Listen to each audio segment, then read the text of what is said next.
Happy birthday, Papa Gerald. Dahil kaarawan ng husband ko ngayon, ay pinaghanda ko siya ng simple lang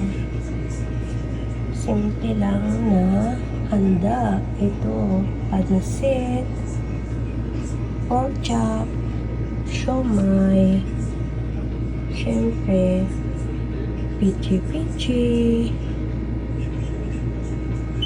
at itong cake niya.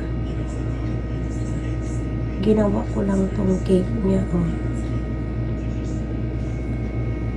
Sapat ito, syempre, panghimagas, saka, ito, sandwich bread.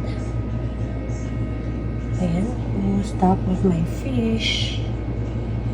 Ayan, syempre, hindi may iwan ng mga juice, ice cream, mango ice cream. Ayan, syempre ang soft drinks, ang inumin. Ayan, tara, kain na po tayo guys. Ito, simpleng salo-salo lamang dahil kami lang, at ito, late na rin umuwi ang aking husband. Gabing-gabi na nakauwi.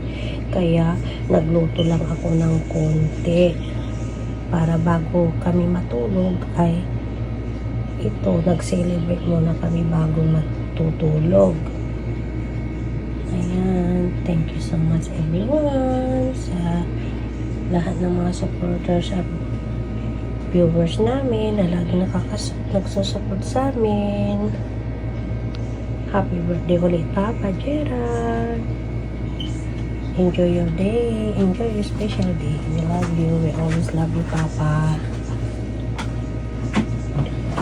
Tara, kain na po tayo.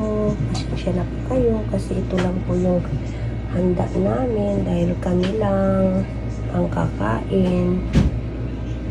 At gabi na rin dito. 10 PM na po. Malapit na rin matulog. Alam niyo namang mga tao dito, kami laging busy sa trabaho. Kaya yun. Thank you so much. Bye for now.